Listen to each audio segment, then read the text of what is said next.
Oke, jadi di video kali ini kita akan membahas laptop yang benar-benar bisa kita ajak mobile. Memang biasanya laptop yang kita bahas ya bisa diajak mobile, tapi nggak sebisa laptop yang satu ini. Dan perkenalkan, ini adalah Asus ExpertBook B3 Flip. Sesuai dengan namanya, Asus ExpertBook Flip, ExpertBook berarti dia ada di line up kelas bisnis laptopnya Asus yang memang tujuannya untuk pebisnis dan juga produktivitas. Flip karena dia bisa di flip sampai 360 derajat atau biasa kita sebut dengan laptop convertible 2-in-1. Cuman dia beda dengan laptop convertible 2-in-1 yang lain. Kalau laptop 2-in-1 yang lain mungkin cuma bisa di flip 360 dan touchscreen aja. Sementara Asus ini bisa kasih lebih. Dia bisa jadi laptop dan bisa juga jadi the real tablet. Karena biasanya tablet itu kan kameranya dua ya, dan laptop convertible 2-in-1-nya Asus ini kameranya juga ada dua. Jadi satu ada di bagian depan dan dua ada di bagian bawah. Tapi ketika dia menjadi mode tablet, kamera satunya ini akan menjadi kamera belakang. Kameranya ini diberi nama Asus dengan world facing camera yang diklaim bisa capture detail yang bagus dan juga dari segala perspektif. Karena kameranya ini memiliki resolusi yang di atas rata-ratanya laptop ya. Jadi untuk kameranya yang ini itu ada di resolusi 13 megapiksel dengan videonya bisa resolusi 2K. Dan ini adalah hasil gambar video dari Asus ExpertBook Flip B3. Ini di resolusi 2K 30 fps yang sayangnya ketika kita turunkan resolusinya itu ke 1080p dia masih 30 fps. Jadi nggak ada opsi untuk 60 fps. Dan untuk mikrofonnya dia juga udah punya fitur AI noise cancelling. Yang kalian dengarkan dari tadi adalah suara kalau misalkan AI noise cancellingnya off. Dan sekarang kita akan coba kalau misalkan noise cancellingnya on. Dan sekarang kita coba mikrofonnya kalau AI noise cancellingnya ada 3 opsi sebenarnya. Jadi ada front and rear dan juga ada 360 noise cancelling. Dimana 360 itu dia bisa memblokir hampir semua sekeliling kita, cuman suara kita aja yang difokusin. Dan sekarang saya akan coba untuk ketik keyboard mechanical ini apakah kalian bisa mendengarkan atau enggak. Kalau misalkan suaranya tidak kedengeran, berarti memang AI noise cancellingnya berfungsi. Selain AI noise cancelling, dia juga punya webcam effect yang sebenarnya ada 4 pilihan. Jadi ada lighting optimization, terus juga ada background blur, ada motion tracking, dan juga eye tracking. Cuma ketika kita coba yang benar-benar ada efeknya itu ada di lighting optimization. Jadi untuk eye tracking, motion tracking, dan juga background blurnya itu kayak masih belum ada gitu. Mungkin kalau misalkan ada update software ke depannya bisa diperbaiki lagi. Contohnya kayak background blur. Itu background saya juga nggak blur-blur amat. Cara untuk masuk ke menu AI noise cancelling dan juga webcam effect tadi, kita bisa masuk ke softwarenya Asus. Yang dua itu yang menurut saya paling unik untuk dibahas karena untuk fitur lain kayak battery health, terus juga ada WiFi Smart Connect, function keylog, True Life Splendidnya Asus itu semuanya juga ada di software Asus di laptop selain ExpertBook ini. Dan tadi saya bilang kalau laptop ini adalah laptop yang benar-benar bisa diajak mobile. Karena kalau laptop lain bisa sih ya diajak mobile, cuman dia bakalan butuh wifi untuk terkoneksi dengan internet. Sementara untuk laptop yang satu ini kita nggak butuh wifi lagi karena dia support dengan 4G LTE. Caranya ya kita tinggal masukin SIM card kita di port SIM tray yang ada di sebelah kanan ini. Nah buat saya pribadi ini benar-benar sesuai dengan kebutuhan saya karena ketika jam kerja, ketika saya balesin WA brand, terus juga WA bisnis-bisnis saya yang lain, itu saya lebih suka pakai laptop ketimbang pakai smartphone. Karena secanggih-canggihnya smartphone, semahal-mahalnya smartphone, seenak-enaknya keyboard smartphone, menurut saya masih enak ngetik di laptop. Memang untuk SIM cardnya ini dia belum support dengan 5G, tapi buat saya 5G itu belum kepake. Kenapa? Karena di kota saya, di kota Malang ini belum support dengan 5G. Jadi tolong kalau misalkan Pak Sutiaji nonton video ini ya, segeralah Pak ya 5G-nya biar saya nggak ketinggalan sama reviewer lain gitu. Biar saya bisa nyobain 5G itu sekenceng apa gitu. Daripada saya harus pindah warga kota jadi Jakarta gitu kan. Mending di Malang aja kan, menambah pajak daerah kota Malang gitu loh Pak. Tapi walaupun nggak ada 5G, ketika saya tes speed dengan kartu XL saya juga masih oke-oke aja, speednya nggak ada masalah. Kalau misalkan lagi di studio atau di cafe yang emang internetnya kenceng, wifi dari laptop ini udah pakai Wi-Fi 6. Jadi kalau kita punya router Wi-Fi 6, speednya akan lebih kenceng, bandwidth-nya juga akan lebih optimal. Terus untuk Bluetooth, dia juga udah pakai Bluetooth versi 5.1. Jadi kalau secara konektivitas nirkabel, dia udah ada SIM card, support 4G LTE, terus Wi-Fi 6 dan Bluetooth-nya juga Bluetooth yang versi versi low power. Dan karena kelasnya ini laptop convertible 2-in-1, bisa jadi tablet, bisa ditekuk seperti ini. Tentunya untuk layarnya dia juga udah touchscreen, dan bukan hanya itu, di port sebelah kirinya ini ada stylusnya juga. Jadi kita nggak perlu lagi ada garasinya di port sebelah kiri ini.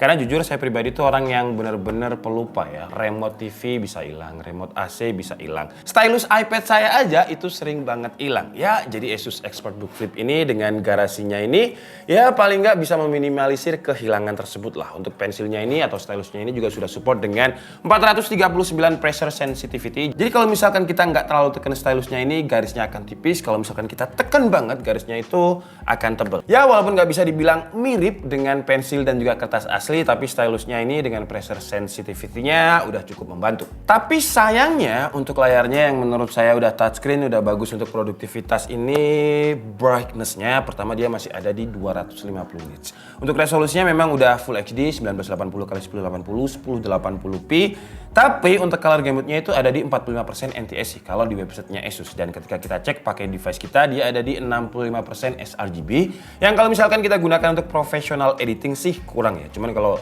hanya sekedar untuk preview aja sih ya masih oke lah. Tapi selain layar menurut saya nggak apa-apa karena sektor lain itu masih expert sesuai dengan namanya. Untuk spesifikasi utamanya dia masih expert kok. Jadi dia pakai Intel Core i7 1165G7 dengan 4 core 8 thread dengan maksimum TDP-nya itu 28 watt. Terus untuk IGP-nya dia menggunakan Intel Iris Xe Graphics. Untuk memori RAM-nya yang kita bahas ini DDR4 dengan speed 3200 MHz. Sayangnya kapasitasnya masih 8 GB single channel. Cuman ada SKU yang 16 GB dan ini masih bisa di-upgrade kalau misalkan kalian mau upgrade lagi 8 GB jadi 16 GB dual channel bisa. Terus untuk storage-nya itu dia pakai SSD yang kapasitasnya menurut saya untuk sekelas ExpertBook masih kurang sih ya. Karena untuk sekelas ExpertBook menurut saya harusnya sih lebih gede lagi. Jadi kapasitasnya ini hanya ada di 256 GB dan speednya pun juga kalau dibilang kenceng sih. Cuman kalau misalkan bisa lebih kenceng menurut saya akan lebih baik karena ketika kita tes pakai Crystal Dismark dia itu ada di kisaran 2000-an Mbps. Dan sekarang langsung aja kita coba gimana performanya ExpertBook ini. Apakah performanya juga expert juga? Pertama, seperti biasa kita tes di Cinebench R15 dengan skenario pertamanya rata kanan, jadi kondisinya best performance, kondisi laptop dicas, dan hasilnya dia untuk multicore-nya mendapatkan 698 dan single core-nya ada di 166.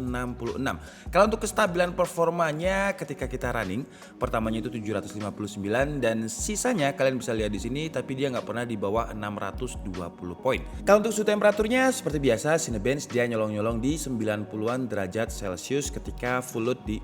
Kalau untuk performanya seperti biasa di Cinebench dia nyolong-nyolong sampai bisa di 90 derajat Celcius. Skenario kedua kita coba di mode balance dan di mode balance ini terjadi penurunan performa. Single core-nya itu ada di 45. Kalau untuk multi core-nya dia agak kurang stabil ya karena di running pertamanya itu rendah banget 248, tapi running keduanya malah tinggi dan dia turun lagi di running ke-6 dengan skor 256. Kalau untuk time space stress test-nya dia malah lolos di skor 97%. Cuman karena dia masih pakai IGP jadi skor file stack-nya nggak kenceng-kenceng amat dengan 2089 dan time span-nya dapatnya itu 990. Terus kalau kita gunakan untuk editing, kita export ke Full HD dengan template Premiere Pro yang memang biasanya kita pakai, dia mampu merender dengan durasi waktunya itu 13 menit 39 detik. Kalau untuk suhu temperaturnya ketika render Premiere Pro ini dia 2 kali aja nyolong di 90 derajat Celcius, sisanya stabilnya itu di 75 derajat Celcius. Ini masih termasuk dingin. Di Blender dengan template BMW, CPU rendernya mampu merender dengan durasi waktu 9 menit 54 detik dan untuk GPU rendernya ada di 11 menit 20 detik. Lanjut ke tes gaming, pertama kita coba di Dota dengan grafiknya ada di fastest dan hasilnya dia masih playable ya dengan skor itu untuk average-nya sekitar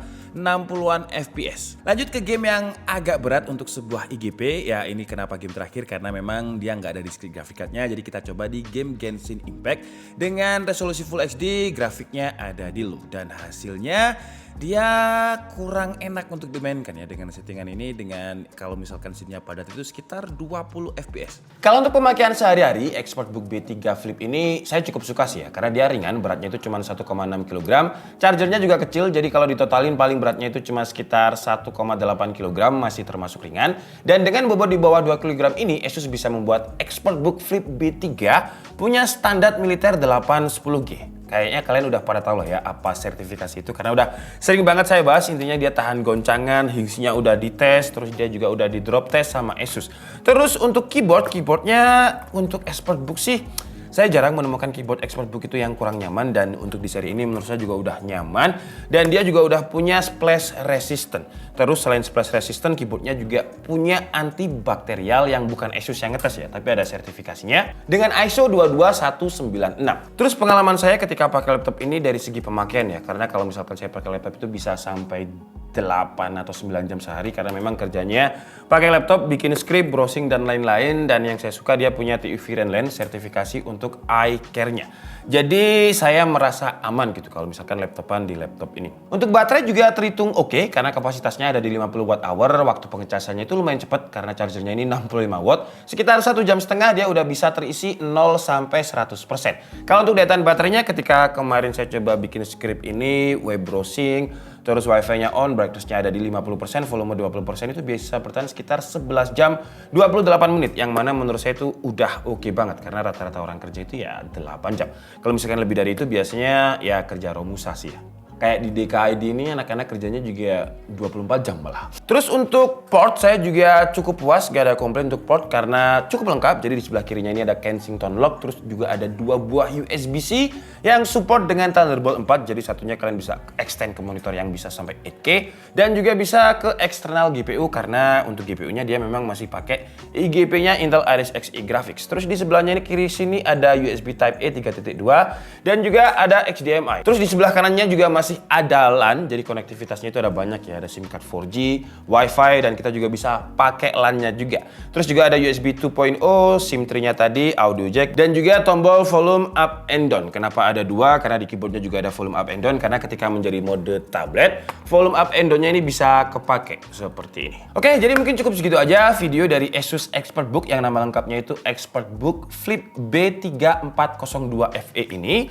Kalau untuk harganya yang kita bahas ini, karena dia support dengan LTE, harganya itu sekitar 15 jutaan. Untuk link belanja kalian bisa langsung cek di kolom deskripsi, dan untuk SKU-nya ada beberapa ya. Untuk yang nggak ada LTE-nya itu sekitar 14 juta, kalau yang RAM-nya 16 GB. Jadi untuk SKU RAM itu ada 8 dan juga 16. Kalau untuk storage-nya mulai dari 256 GB sampai 1 TB, dan tentu aja harga itu sudah include dengan Windows 11 dan juga Office 2021 serta Asus Premium Care. Kelebihannya jelas, kalau untuk SKU yang saya bahas ini ya dia support dengan 4G LTE dengan SIM card-nya. Jadi saya bisa terkoneksi dengan internet kapanpun saya mau selama provider saya ada sinyal sih. Terus dia juga udah memiliki standar militer, desainnya ini bisnis look banget, baterainya awet, dan serba bisa dengan 2 kameranya. Bisa jadi tablet dan dia juga ada stylusnya. Cuman kalau kita ngomongin kamera, entah kenapa kameranya ini nggak dibikin dua-duanya bagus gitu. Jadi kalau misalkan dua-duanya 13 megapiksel, karena saya pribadi saya sering pakai kamera depannya ya, atau kamera ketika yang saya gunakan untuk zoom posisinya seperti ini.